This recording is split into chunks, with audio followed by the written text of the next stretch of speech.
Ansley, welcome to Re-Enchantment. Thank you for having me. It's very nice to see you. Yeah, it's been a while. So let's give people a little bit of background about you and why I think you are an interesting person to talk with. So we met back when I was in college, and we met with dancing. And then you jetted off to believe Paris, and you were part of, you went to mime school. What is it? What is the institute? Oh my God, it's physical theater. It's Mime school. l'École internationale de théâtre Jacques Lecoq. Mime For school. those who know, it's kind of a big. Yeah, okay, it's mime school. Sure, it's mime school. It's the Harvard of mimes. All right, we'll give it that. The Harvard of mimes. But what I was really impressed with, what I was really struck by, was the kind of fearlessness with which you lived your life and the adventure that you put into even small things, even just a weekend or a night. You had a kind of bravery and courageousness that I don't see very often, and even among my guy friends there's a kind of courageousness that I saw in you that was really inspiring. And I want to talk with you about your life, because I think many people might similarly be inspired. At least I hope they will be. You're too kind. It's not a big deal. I'm not that cool. Well, it was so nice of you to invite me. So nice of you to invite me. But also, when you told me about this, I was like, okay, you think I've led an interesting life. Well, shit. What is that? Oh my God. Like, I don't know. Have I? So, okay, I'm going to stop you right there. Yes, you have. And two, somebody once said to me, or I heard this somewhere, that if you're trying to figure out what you're a genius at, it's the thing that other people, when they see your life, they say, I could never do that. And for you, you're like, this is simple. This is easy. This is, and that's what you're doing right now. You're just like, what do you mean? This is normal. This is fine. No, it's not. People often do not do the kinds of things that you do with the kind of bravado and flair that you do them. And so I want to get out of the abstract. Tell us a little bit about what you've done so far in your life, the adventures you've gone on. Okay, well, since you asked. First of all, thank you so much. I mean, when somebody says, talk about yourself, it's always kind of a dangerous prompt, right? You should be thoughtful about it. I'm 29, so I'm nowhere close to writing my life's work. And I'm sure that when I listen back or watch back on this a year from now, I'll be like, come on, it's not that big of a deal. But I do think there's something to be said for, and it's cliche, just listening to your gut and just doing things that you feel confident in. And anyway, again, you said to get away from the abstract. So, okay, in no particular order, I'll just give you a little bit of background on myself. Mm-hmm. I'm a filmmaker. I started off in film very unceremoniously. I'm going to start over. I'm a filmmaker. I started off in film very unceremoniously. Zooming backwards, have always been really fascinated with travel. Ever since I was a little kid, I wanted to go to Russia. I wanted to go to Australia. I wanted to go to Kazakhstan, Asia. As soon as I was able, when I was 18, I got a job as an au pair living in France, and I paid myself the whole way. And it was just a great learning and living experience. And just living abroad taught me so much.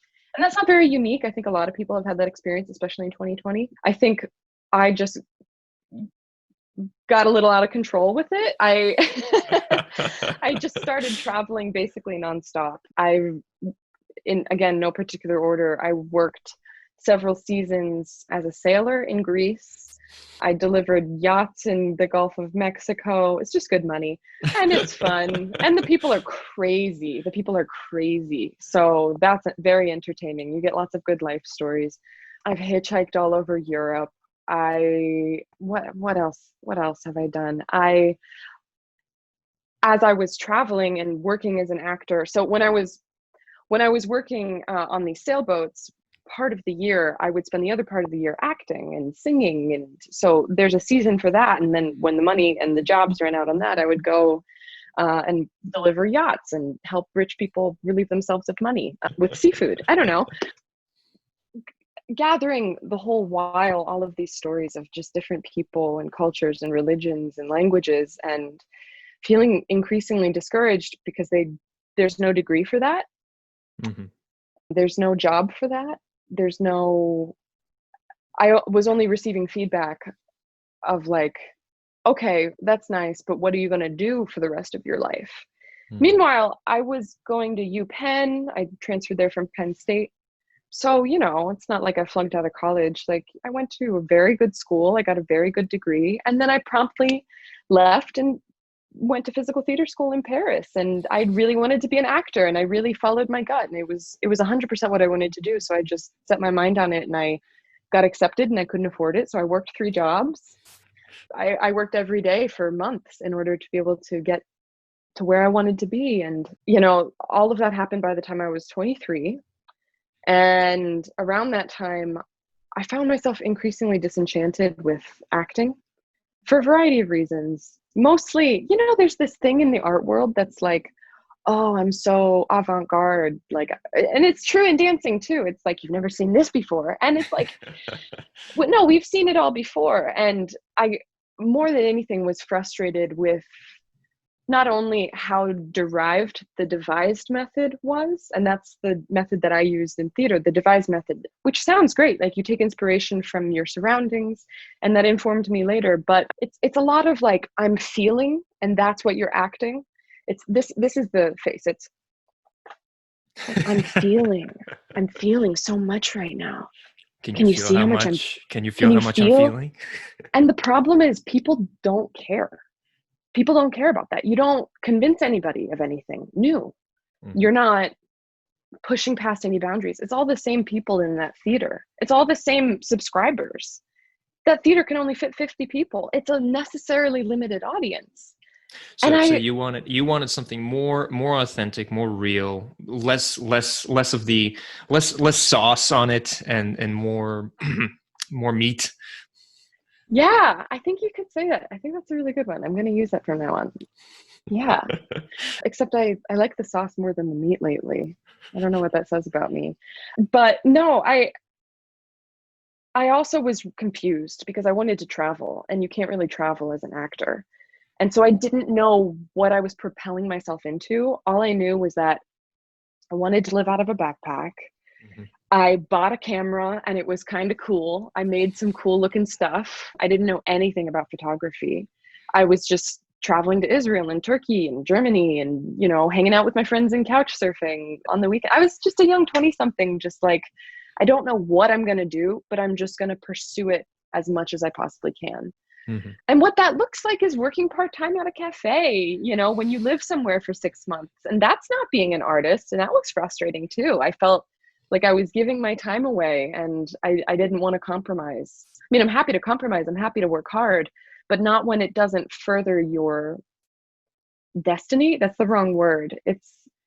You don't know what you're getting yourself into, except that you're working for somebody and they're making money off of you. And for me, at that moment, it wasn't, I needed to live into my ultimate version of myself more than I needed to pay rent. Mm-hmm. And I'm privileged. That's a privileged position to be in. Like, I don't have kids. I'm not disabled. Like, sure. I didn't have bills. I didn't have student debt. I came out of college with no debt. That changed everything for me. Like, I got so lucky. Or you don't have, I'm assuming you don't have sick parents that you have to support and take care of. Thank God, not yet. I mean, everybody. So I just got really lucky, and I also worked really hard, and I put myself in a position where I've never been in debt, and where I was able to have the luxury to say no to a lot of people, which sucks. Saying no hurts. Saying no is hard. And I take it, something that I have found over the years is that is the one thing that I think has gotten me closer and closer to where I want to be in life, is saying no to the right things. or really saying no to the wrong things and saying it again and again and again until the thing that you can't say no to, you're stuck with. Exactly. No, exactly. Exactly. And it gets easier as you start turning things away. At first, it's really intimidating because you're young, you don't mean anything to anybody, you haven't really made anything of worth yet. So who are you to be turning down opportunities? And I just found that because of my privilege, but because of just my luck and my hard work as well, I was able to finagle myself into a situation where I was self-sustaining and I was learning, I was traveling, I was meeting people, I was gathering stories, I was taking notes. I mean, when you're working on a sailboat, you are at a harbor at night next to fishermen. And I'll never forget this one fisherman. He was a sea urchin diver, and his hands were like leather, like they were like gloves. Like he took off his gloves and you're like, you still got another pair there, buddy. Like leather. I mean, leather. And a sea urchin on this island was like really valuable. And sometimes when we took tourists out, I'd go diving for sea urchin. I'd get a fat tip. It was great. But this guy, this was his life. And he probably made like $7,000 a year. I mean, bottom Wow. of the food chain, like Wow. lost all his teeth at 42. Like just every night we would just slam raku, like just, you know, just like living the Greek fisherman lifestyle. And on the same boat the next day, I would take out the ultra wealthy, you know, and I would go diving for sea urchin and they'd be so impressed and they're like, wow. And it just seemed so crazy to me that in the same place within a 24-hour span, I was able to intersect in so many different people's lives. And this is kind of the wrong phrase, but I could code switch. I could speak Greek with the fishermen, and I could speak French with the tourists, and I could speak English with the captain. And I just found a way that I could flow socially. And I found that to be more fascinating than any play I had done, any thesis I had written. I just liked feeling that social contact. Because it's life itself, right? Yeah. It's not performed, it's not analyzed, it's lived. And I get that. I that's, you know, what attracted me to journalism, writing about people, sociology, studying large groups. And I think more and more I'm searching for it in my surroundings. That's why I moved to New Orleans. It's a city where, you know, I didn't know what community meant until I moved here. And every time I walk around my neighborhood, I walk every morning, I just see the same people. We stop. We have a conversation. We know each other. Like I know when they go to the hospital. I know when they come back from the hospital. And any bar you walk into, you will meet people like that. I met someone that came off of a sailboat, you know, just wandering down the street, dazed look on his face, like, you know, I just nearly died coming from the Bahamas or something. Man, And I've got those stories too. I nearly yeah, died getting to Cuba, but is that on the yeah, record? yeah. So you found, well, before we get into the, no, let's touch on the filmmaking real quick. So you found in filmmaking an expression of this, you know, fabric, this human stuff that you want to get at, but it can't be acted out. And I think the video that, at least the video that is in my head that got you to do this is the Watchtower of Turkey. Is that right? I wasn't involved in that one, but that one was an incredible inspiration for me. When I saw Leonardo d'Alessandro's Watchtower of Turkey, wait, now Now, I'm sure that's his name. Leonardo d'Alessandro. Leonardo d'Alessandro. Yep. When I yeah. saw when Oh, I saw Watchtower, I'm gonna link in the notes to this video because people have to see it. It's amazing. it's I mean, let me just make sure I get this right. Watchtower of Turkey. D'Alessandri. So when I saw Watchtower of Turkey for the first time, I wasn't even remotely interested in media. Mhm. I wasn't even thinking like, oh, I'm going to get into filmmaking or even I'm going to get into photography. I mean, don't get me wrong. When I was wandering around in Jerusalem with my camera and like I went into the Arab quarter and like I got this thrill of like I captured this beautiful, perfect photo of this little girl and then I got yelled at because I took this perfect pour. I was like, wow, this is thrilling. And I navigated out of it, and I gave the photo to the uncle, and now he's not mad at me. I've made a connection. And that's addictive, but I never thought I would get into it as a career. So what happened was I nearly died on a boat to Cuba. I was navigating a sailboat for a delivery to Cuba, and the owner was on board. Very long story short, through no fault of my own, the boat ended up on the reef outside of Havana. I sailed it 3 days to get there, and then he took the wheel to bring it in, and he crashed right into the reef, and I landed in Cuba on a life raft. And he lost Actually, I all of his hadn't heard that story. Really? No, I Oh. hadn't. Well, I nearly died on my way to Cuba, and I arrived in Cuba on a life raft. But the American gets to Cuba on a life raft. And I had no money because he didn't pay me, because he lost everything, because he wrecked his boat and the insurance took the rest. I mean, like, he was screwed, and I had $500 left. I mean, I had nothing left. And this was before Obama got friendly with Cuba. So I'm not supposed to be there. We were heading to Dominica, so we're not supposed to be there. My ride crashed, and I'm like, shoot, what do I do? So I'm a survivor. I love travel, not a problem. I found my way back to Mexico on another boat with a bunch of other marooned Americans. That was a separate adventure. I ended up back in the United States, just as you just described, walking down the street, days like sunburned, like hair bleached. I cut all my hair off. My hair was like this short, like, anyway. And I had no idea what I wanted to do with my life, because as far as I was concerned, acting was over. And I wasn't really interested in it anymore. And the next day after I got back into the United States, I just went on Vimeo and I watched this video by Brandon Lee called Tokyo Roar. Mm-hmm. And I just thought it was fascinating because he didn't use any language whatsoever. There were no words spoken. And what I studied in mime school is how to tell a story without saying anything at all. Mm-hmm. And that was what I was experimenting with the fishermen in Greece, and, learning how to talk to people, learning how they want to be spoken to. And so all of a sudden, all these things started to come together. And on a whim, I messaged him, the director of this award-winning short film. I just tracked down his email, and I was like, hey, do you need any help? Just what do you need? What's helpful to you? Not because I wanted a job, but just because I saw that he was telling stories while traveling. And that's what I wanted to do, because that's what I was doing. Yeah. I didn't care about the medium. Very long story short, I started working for him as a producer. And then I pitched to him the idea of making a film that is now called Nomads of Mongolia. Mm-hmm. And big up to Brandon. He bought a ticket for me to Ulaanbaatar without really knowing me that well. We'd only been working together remotely for like 6 months at this point. And yeah, we proceeded to make one of my favorite films in 6 weeks. And we both got food poisoning. We both nearly died. It was a very crazy situation. That's a whole other story. And then there was this one moment when our Jeep broke down. Now, Mongolia is the least densely populated country in the world.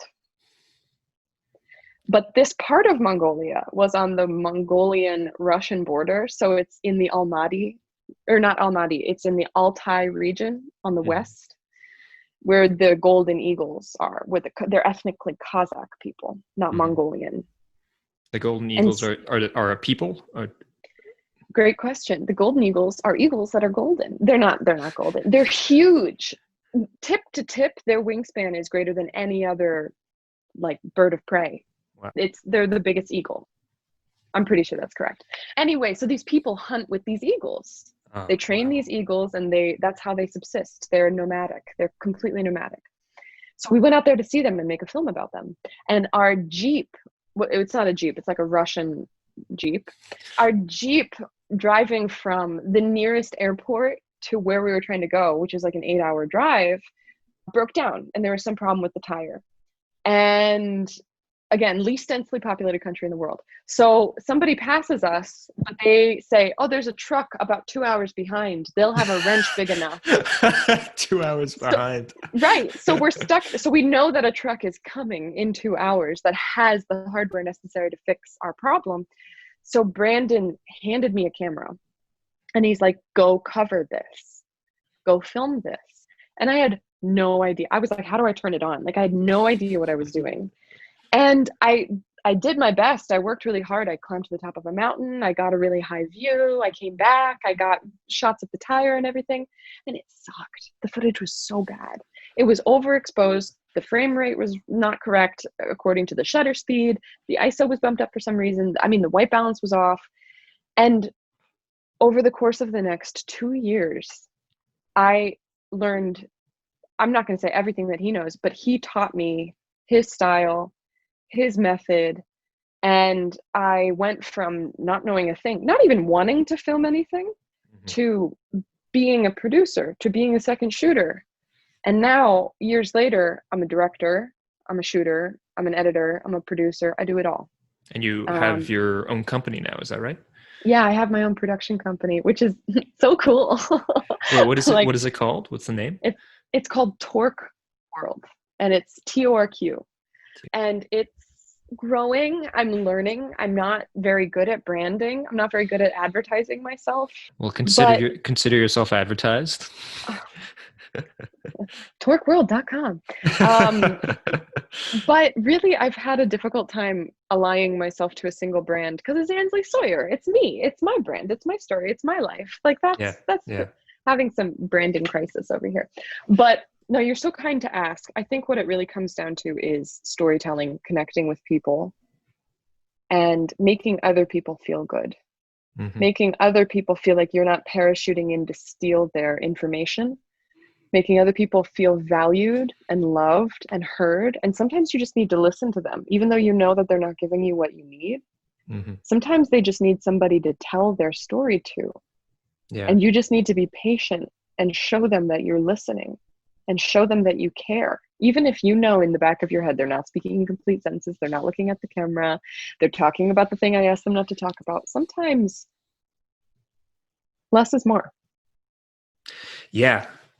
And, I think there is a lot of wisdom in that, in the sense that I hear much the same from various spiritual traditions and from, my mentor who, there's so much emphasis placed on listening, not on telling people, what they should be thinking, how they should be living, but listening and hearing and understanding. Seek first to be understood. Seek first to understand before you seek to be understood. Saint Francis of Assisi.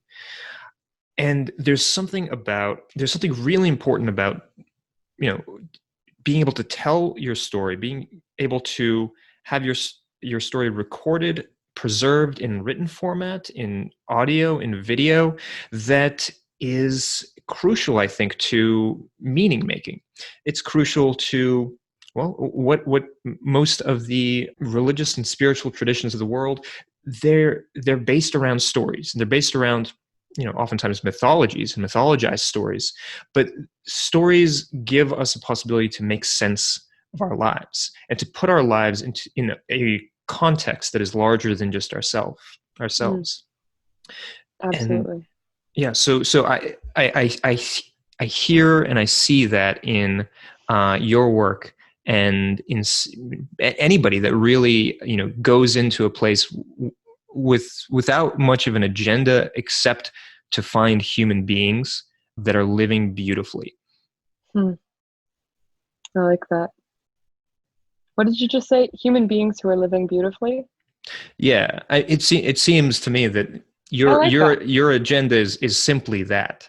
Well, it is simply that, but there's something slightly more Machiavellian lurking behind. Oh, please tell us. I have a very strong justice reflex. I grew up in a very political house with very Republican parents. God love them. Literal gunsmith for a dad. Oh, actually. you'd make And guns?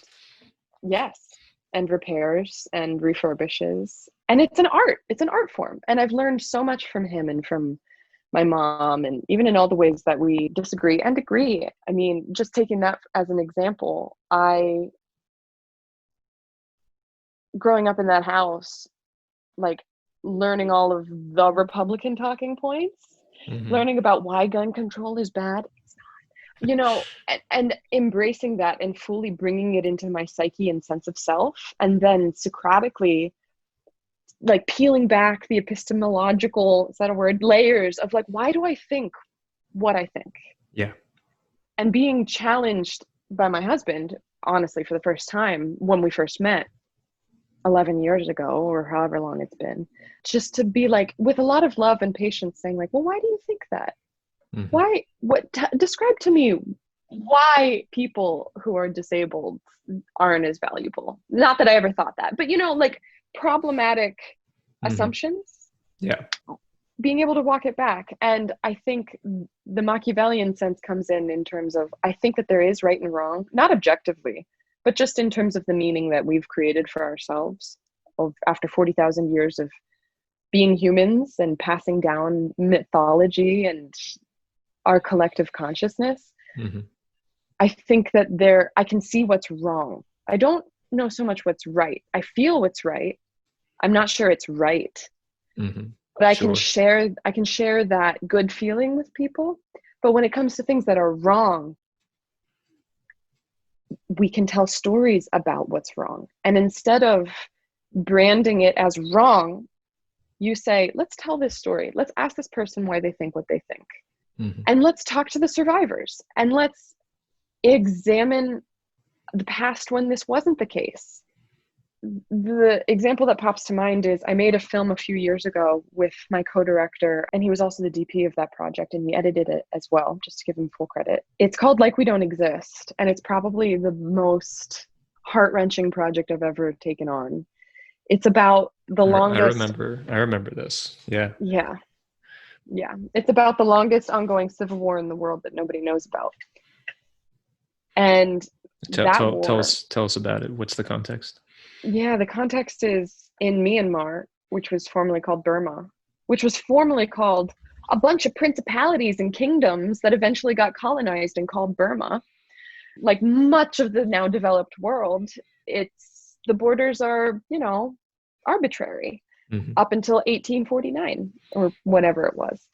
Since 1948, Burmese military forces have executed a very thorough ethnic cleansing campaign, not just against Rohingya, which we're hearing about more in the news now, but even decades before the recent violence, continuously, there has been a genocide, a civil war, systematic rape, appropriation of resources, and disenfranchisement in terms of land and in terms of statehood against roughly, I don't know how many millions of people, but 24 different minorities, sub-minorities of the Burmese people.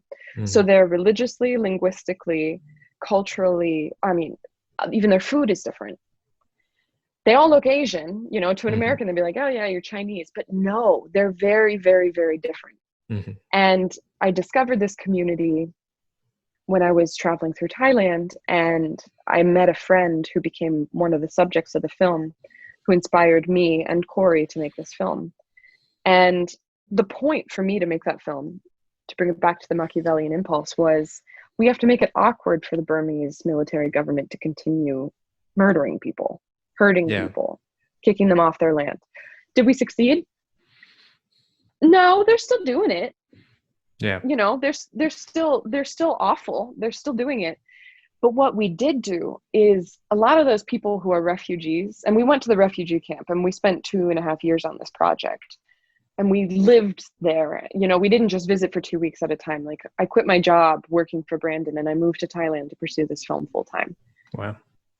What happened is a lot of those people in the refugee camp ended up becoming welcomed into the United States, and they have a second life as And Americans. and because of the film, you think? No, no, no, no, no, Okay. no, no, no, no. I don't think so. No, I don't think it was because of the film. That was happening for many years. But what happened because of the film, when we screened the film and distributed it, I didn't go to screenings in LA, Chicago, and New York. I went to Bowling Green, Kentucky. I went to Winston-Salem, North Carolina.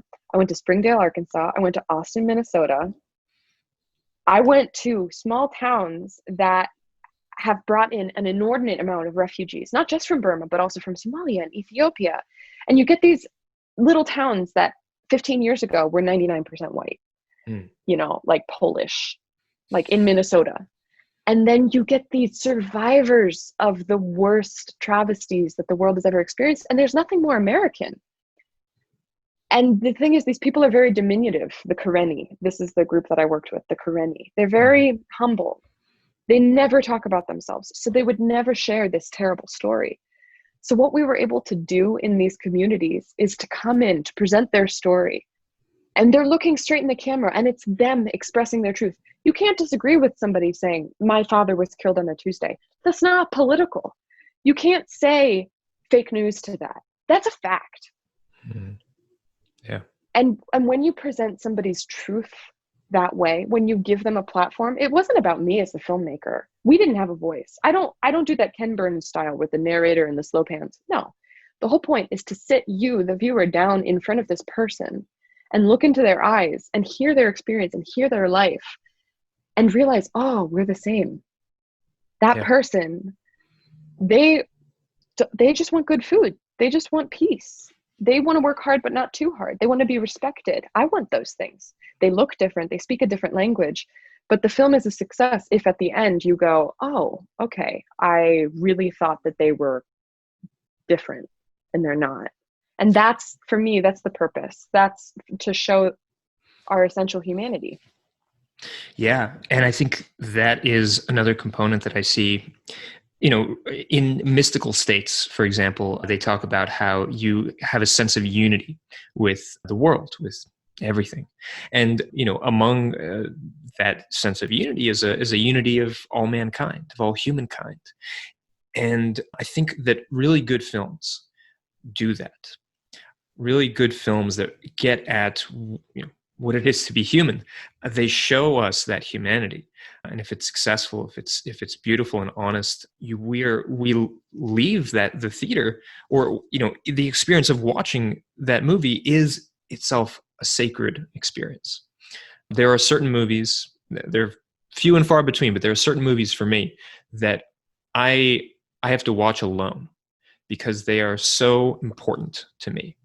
And they have done so much for how I look at the world that I space them out the times that I watch them. But when I watch them, it takes me somewhere else and it changes me. Yeah, I miss that, watching movies together. I did a screening today for a rough draft I was just telling you about this, for a rough draft of a film that I am obsessed with. I'm making it now, and I just finished the rough draft today.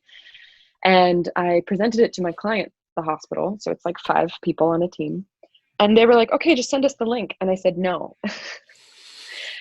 At 4:30 p.m., we're going to get on together. You're going to turn on your cameras. You're going to cue it up. I'm going to tell you about it. And then you're all going to press play all at the same time. Okay, it's not the same. I know. But there's something about being together and experiencing somebody else's story. And I'm so sad that we can't do that right now. I mean, for the best of reasons, but community, I miss it so much. It's important also to feel feelings at the same time as other people. I mean, that's the whole point of ritual. That's the whole dance, where if you're dancing together, if you're singing together, you are in sync with the other people, mentally, emotionally. Yeah, that's very important. Yeah. And I'm finding new ways of doing it. This year was really hard because a lot of my clients were in the travel and hospitality industry just by merit of the fact that I travel all the time. So that works really well for like airlines and hotels and stuff. I got dumped in April. Are you kidding? Oh my God. All my business for the year just. Yeah. And that made me get so creative because I had all this free time, just like everybody else. Sure. I mean, what do they say about creativity? Like, obstacle is the best thing that could happen. The obstacle is the way. The Obstacle is the Way. Oh, I Yeah. didn't want to say that. That's a great book, though, for your listeners who haven't read that book. The Obstacle is the Way. Yeah, it's what is it? Ryan Holiday. He's a Stoic writer, modern Stoic writer. Yeah, The Obstacle is the Way. I'm actually. I'll add that to the list of books that I have going on Amazing. bookshop.org. I love that book. Ryan Holiday. He also has, I mean, it's a little gimmicky, but talk about delivering value. He has a daily newsletter. I don't know if you're subscribed to it. Yeah, the Daily Stoic. It's amazing because it's so thoughtful. And as a I'm not a content creator. F that. Like, that's not me. But as somebody who is inspired by content creators, Yeah. like you, like your podcast emails that you send out, I save them because I'm like, this is a really good example. Like, if I ever wanted to do this in the future, I'm like, I should probably use this as a reference because I don't see the secret, Daniel, is I don't know what I'm doing. I don't know what I'm Do you doing. think I know what I'm doing? No, and I started this podcast in the middle of the pandemic too, because I had way too much free time, and this is something that I wanted to yeah. Cards on the table. I'm learning and making it up as I go along. If it doesn't sound like it, well, I'm doing a good job. Not to sound like a sophomore in college, but isn't that the point, man? Like, like just put one foot in front of the other and just do your best. And I think that was really liberating for me when I figured out that, and this happened early on, like, I'm not going to spontaneously explode if I just set up several safety mechanisms and pursue my passion, right? Mm-hmm. Like, pursuing your passion doesn't look like splitting up with your significant other and, noping out of your job and breaking your lease and dumping your dog at your mom's house. That's a bad example. And I think a lot of people are overly simplistic when it comes to like pursuing my passion. They don't think all the way through. And I can understand why, because pursuing your passion isn't something that you can map. Mm-hmm. It's like walking through fog. Like, you can tell if 2 steps ahead, you're about to walk into the water. You're like, I probably shouldn't do that. Yeah. And so that's something that I wanted to mention too, that, you were talking about the kind of, your wanderlust and your enthusiasm, your wild and adventurous life. And for some people, that's not an authentic expression of what they want, their lives to be.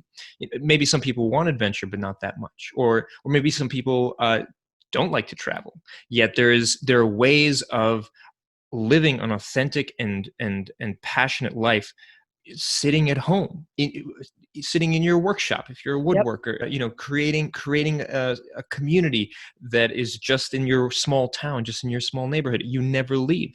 The adventure doesn't always have to look like an adventure. Yeah, I completely agree. And I'm so grateful to the pandemic for proving that point to me. I think grateful is the wrong word, but it's the closest approximation, because I was supposed to fly to Peru when COVID hit. And of course I didn't, although I considered doing it anyway and getting stuck there on purpose. And I'm glad that I didn't. But it would not have been a great film. Maybe I should have done that anyway. But what it has encouraged me to do is to, exactly as you just said, live into that sense of adventure, even though I'm stuck within these 4 walls. And I started a project, and I'm about to release it. Actually, this is a good time to announce it. I haven't talked to anybody about this, where I interviewed people from all over the world, screen recording a Zoom call and getting B-roll from their cell phones and from local filmmakers and from archival footage that I have, and putting together a story of an advocate for survivors of gender-based violence in Uganda, and how the compounding impact of the lockdown has prevented their ability to support these survivors. Or the story of a refugee from Ethiopia who came to a small rural town in Minnesota, became a citizen, and the first time he ever voted in his life, his name was on the ballot. He was running for city council. And I have 10 other stories just like that. A family that had a baby, a preemie baby, in the midst of COVID, and I'm not able to be there. And I'm a filmmaker, and I'm used to jumping on a plane, finding the funding on the flight, and getting there and just getting the story. And now I can't do that. But what I can do is I can connect with people. And oh man, it's going to sound like I'm patting myself on the back. Young kids ask me all the time. No, but really, like up and coming producers are like, or people who want to learn more about producing, And what is producing? Producing is making it happen. Being a producer means you made it happen. And it's literally as vague as it sounds, because you have to wear all of those hats. Right. And being a producer is, again, going back to listening to people, making them feel heard, giving them something. And what does that look like in the midst of the pandemic? That means, like, okay, let's say you're of Ukrainian descent and you always had wanted to go there, but you don't know anything about Ukraine. Okay, so just go on Facebook and just like join a group and just lurk for a while.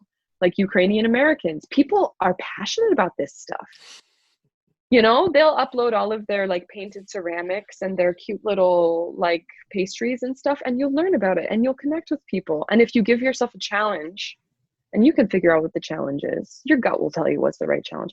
Maybe it's talk to one new person a week, or maybe it's read one new article a week. It will enrich your life. And maybe Ukrainian history isn't what you care about. Maybe it's breaking, you know, break dancing, what most people call it, but maybe it's breaking. Okay. Like, how many new channels can you find? How many people can you find who do this, who aren't breakers that you would traditionally think of as being No breakers? way. Are these examples specifically for me? No, Because actually. I am Ukrainian, on my mother's side, and I did breakdance. I was breakdancing last weekend. There was some guys out in the quarter, in the French Quarter. They had to put a rug out. They were trying to busk for some money, and when they were tired, I was like, "Hey, mind if I throw down for a little And bit?" you're like, Yeah. Oh, you're top rocking a little bit. They're like, oh, white boy can do it. Oh, Okay. see, people love it when a white guy throws down on a breakdance. You know, in a breakdance circle, they go crazy. Okay. So shout out to my crew with Stance. So for the last couple of years, I actually just got a notification today. I think it was 5 years ago. I started working with this channel called Stance, and it's my friend Dan and a bunch of other friends, Keen and Anderson, and a bunch of people. They're freaking amazing. I can't swear on your podcast, right? There's no reason not to. Okay. No, I'm Well, not going to bleep it out. It's going to I'll be be a good girl. They have gotten me into breaking and filming live breaking events. Wait, like, and are you breakdancing? No. Okay, all right. No.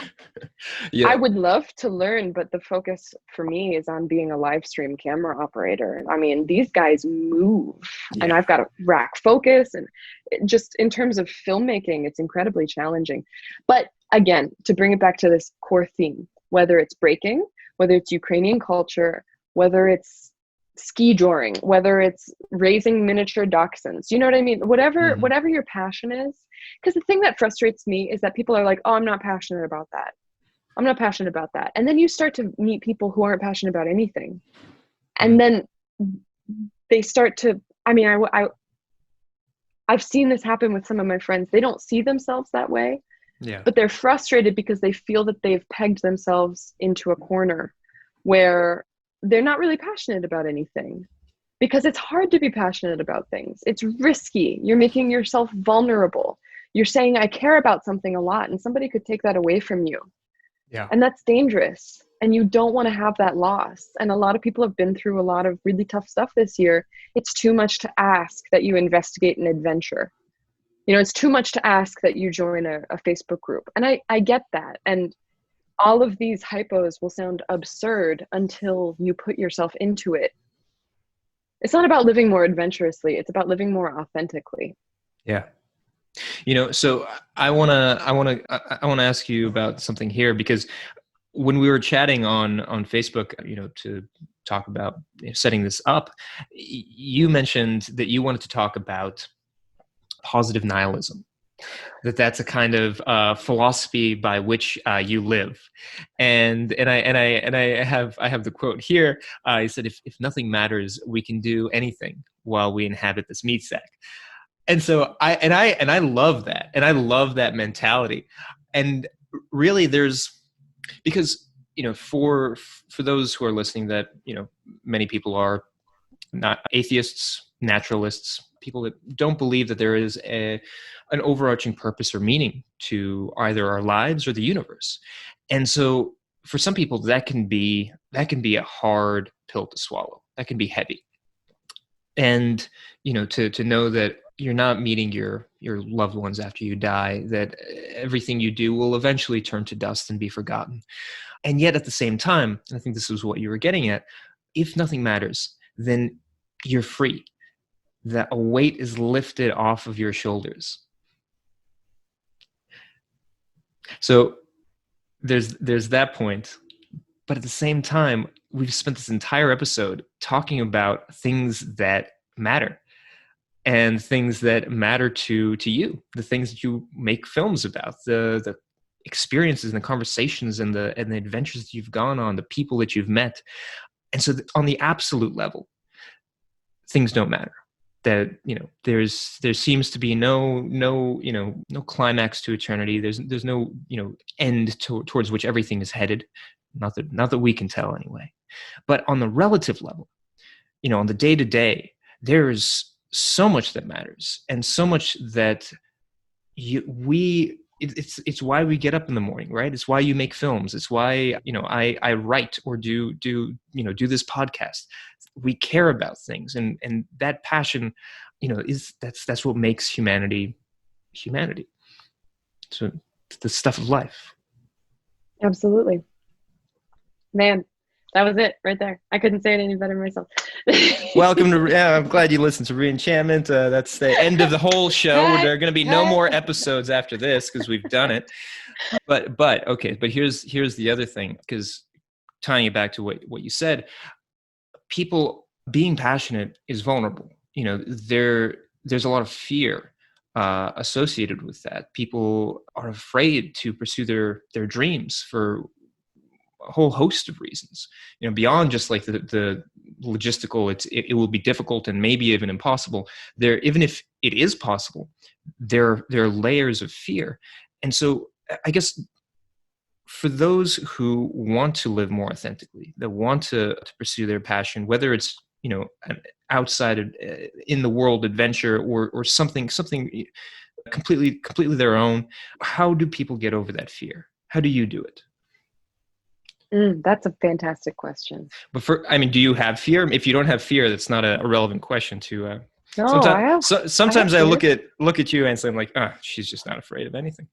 Oh, then I'm a great pretender. I am afraid of a lot of things. So that's your question. How do people get over fear? So I will come back to it. I will answer your question. But first, I'm going to establish a couple truths. Mm-hmm. I'm kind of like you. I'm fascinated with spirituality, and I've researched a lot in terms of religious studies, both Judeo-Christian, as well as I studied Taoism briefly, meaning I took a course in college. So let's not get ahead of ourselves. But, it was a course. It was a full course about Taoism, Buddhism, of course. And what I get from all of those things is not any grand unified theory, because I'm a little bit more, I just believe in humans more than codified religion or whatever books say. You can glean information, just as like you can get something great out of a self-help book. You can get something great out of the Bible. You can get something great out of the Bhagavad Gita. Like, that's wonderful. And something I got from Buddhism is that life is suffering. It's not negotiable. Life is suffering. And I agree. I know what chronic pain feels like.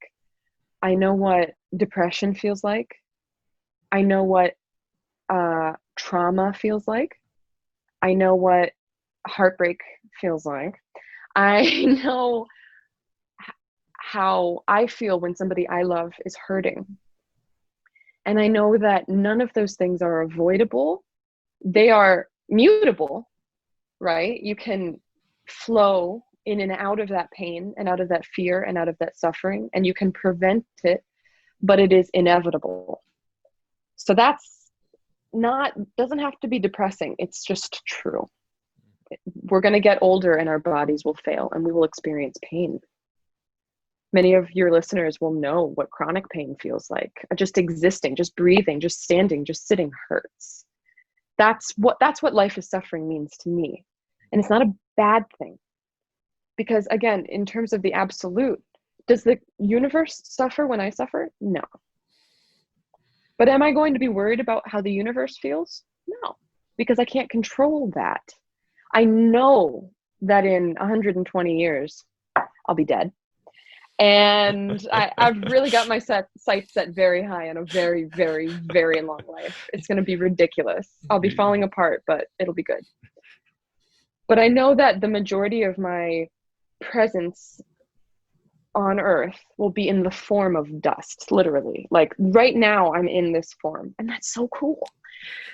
And not to sound too spacey, but once you accept the fact that it's okay to die, not only is suffering inevitable, but death is also inevitable, you start to realize that it's not like dance like nobody's watching kind of thing, but it's more like, okay, what I do doesn't really matter. That's the first step. It's not the end step, because I said that once to another friend on another podcast, and she stopped me and she was like, okay, I'm just going to stop you right there. You do matter. Your life matters. If you're feeling depressed, you almost like a come to Jesus. And I think that was a very important disclaimer that I would like to share with your viewers. I'm not trying to say that you don't matter. I'm not trying to say that existence doesn't matter. That's not the final step for me. That's just an assumption that you accept. And then you move on from there. Because I can't get out of my brain. You can't get out of your brain. You can't feel what I'm feeling, and I can't feel what you're feeling. I can try. I can get really close, and it kind of feels like we're feeling the same thing. Sometimes it feels like we're feeling exactly the same thing, and that's the magic that we're always chasing. That's connection. That's synergy. That's dance. That's music. That's life. That's love. But it's all fleeting, and it will all pass. And because of that, because nothing else outside of my brain is perceptible to me, I'm stuck in here, then the meaning that is relevant to my life is that which I can create and that which I can give. And because suffering is inevitable, and because meaning is relative to whoever perceives it, then what I can do is I can reduce your suffering by creating something meaningful to you. I can reduce the suffering of people who want to hear a certain story. I can reduce the suffering of people who need their story to be told. And new meaning is generated with each iteration.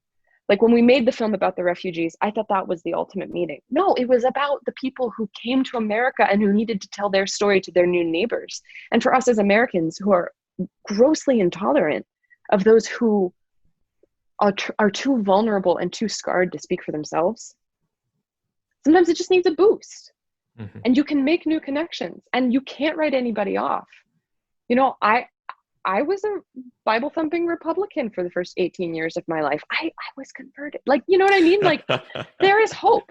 There is hope. And having been somebody who has evolved a lot in my life, not just, I mean, it's easy to throw myself under the bus. It wasn't that bad. But like, you know, as somebody who has grown and who has said, what are my grandchildren going to tell me is a really messed up thing?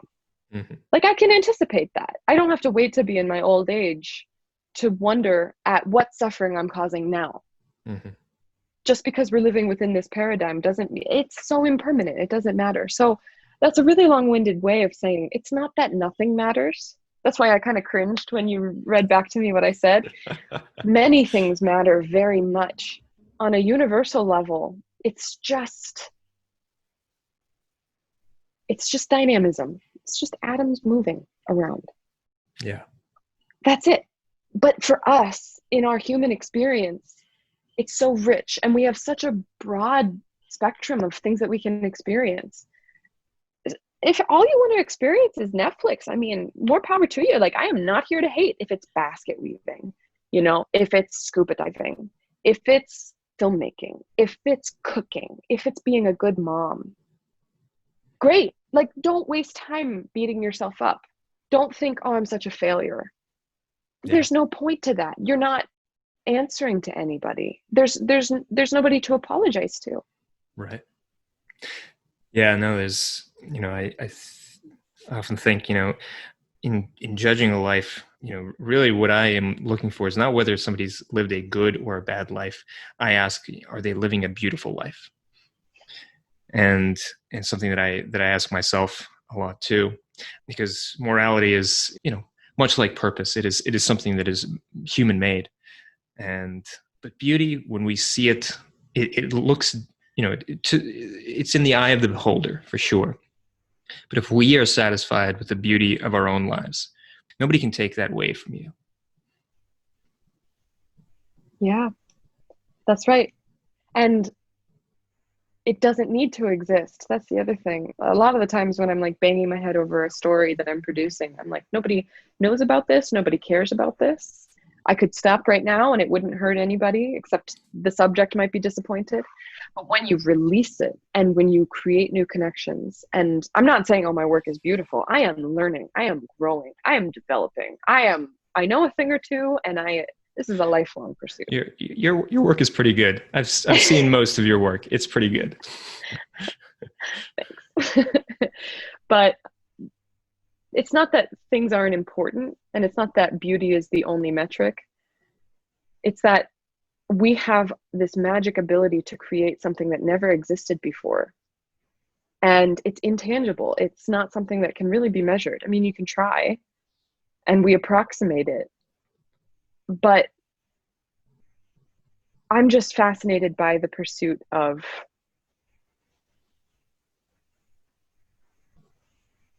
how do I put it into words?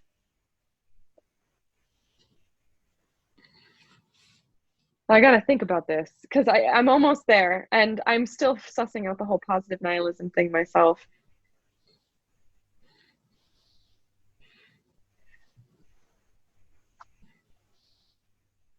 Going back to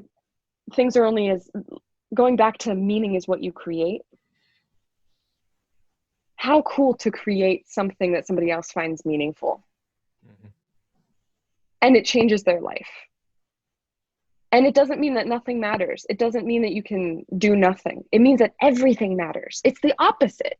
That's what I was trying to say. It's everything matters. Every day matters. Every choice matters. Every relationship matters. When you blow somebody off, it matters.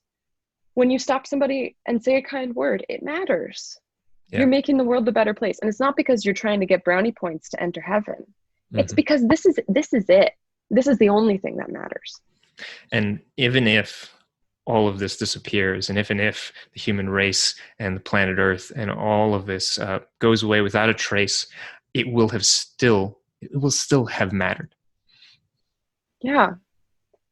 And I think the only criticism that you could have of this, well, not the only, we should dig into it. Like let's criticize it. But it's like, well, okay, it matters to human brain, but to the universe, it doesn't matter. Okay, well, if it doesn't matter to the universe and that was true already, then why are we talking about it with our human brains? Mm-hmm. Trying to figure out if it's meaningful or if it matters. It's like proving the point. It's like we are within a construct of our own making. And so we might as well lean into it. Yeah. Lean the hell into it. Like, the only other option is to deprive yourself of the opportunity to pursue your ultimate manifestation. Mm-hmm. That would be sad. It would be. Yeah, we've hit this nice ending point here, I think, but it just brings two things to mind. One is, I think Bertrand Russell, said, oftentimes, we think that scale and influence is what really matters, that we look at the vastness of the universe and we think, oh, we're so small, it makes us feel, without purpose or without influence. And he said, yeah, but you know what? A hippo was larger than Isaac Newton. Was a hippo more important than Isaac Newton? Was a hippo more important than your mother? There's purpose is something that, and meaning is something that is inherently human. We don't, in the entirety of Jupiter, like that whole giant gaseous mass, as far as we know, it has no meaning, it has no purpose. And yet in a single, evening, in a single person, you could find, so much value and so much meaning. You can walk the planets of our solar system for eons and not find anything as beautiful as we have here in our own houses, in our own neighborhoods. And the other thing I was thinking about was this quote by, I believe it was a kind of I think it was a Native American shaman or something of that sort. He said, all paths are the same. They lead nowhere. But there are paths with heart and there are paths without heart. And if the path has heart, the journey will be a joyous one. And if it does not, you will curse your life. One path strengthens you, the other weakens you. Mm.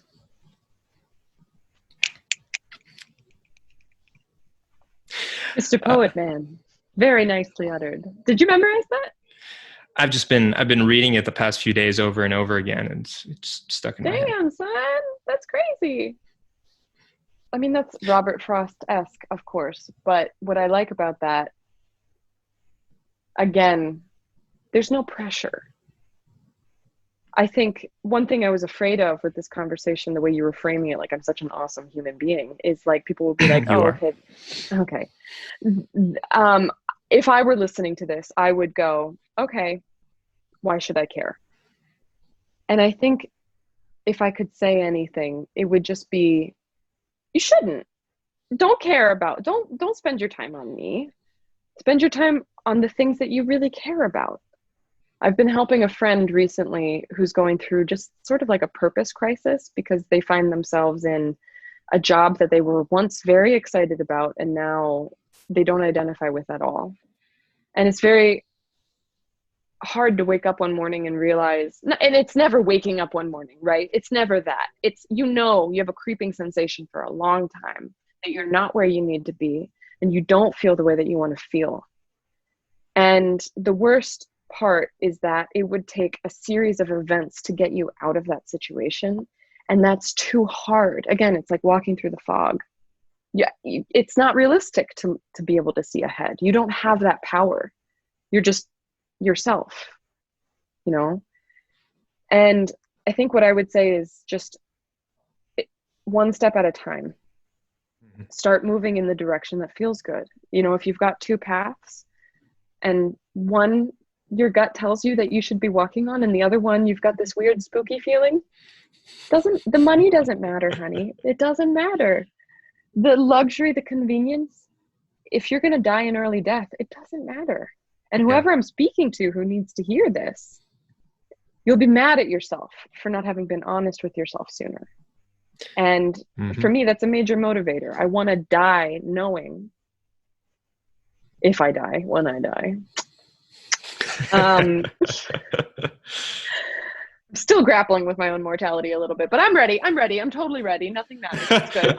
I'm fine. It's fine. Nothing matters. Okay. But in all sincerity, it's not just about living with no regrets. It's about living knowing that you made the right choices. And it's not about looking back. It's about looking forward. What do you want to tell, yourself as an old person? Like life is slow. It is. It's not fast. It's slow. You have so much time. And it's never too late. It's never too late to start thinking, what can I do? What are some small actions that I can do to be my more authentic, my true self? And hopefully, we come to the end of our lives and look back and realize that, we lived. We did it. And how do you feel about your great-great-grandfather, Daniel? The grandfather who was a rabbi? Oh, I'm assuming that you know who your great-great-grandfather was. How do I feel about him? I feel a distant admiration. I do. Yeah. Okay. Great-great-great-grandfather then. Don't know about him. Okay, exactly. So give your grandchildren something to be proud of if they think of you at all. If they read one line about you, they should know that you were an authentic person. They should know that you helped people. I hope I will, and I hope they will get that message.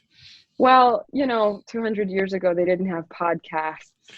So who knows 200 years from now if they will still have podcasts. There's a lot of questions between here and there. A lot of things can happen. Well, thank you so much for inviting me on yours. Thank you for coming on. This has been a really fun conversation, Ansley. And it's been great to reconnect and see that you're keeping the flame alive.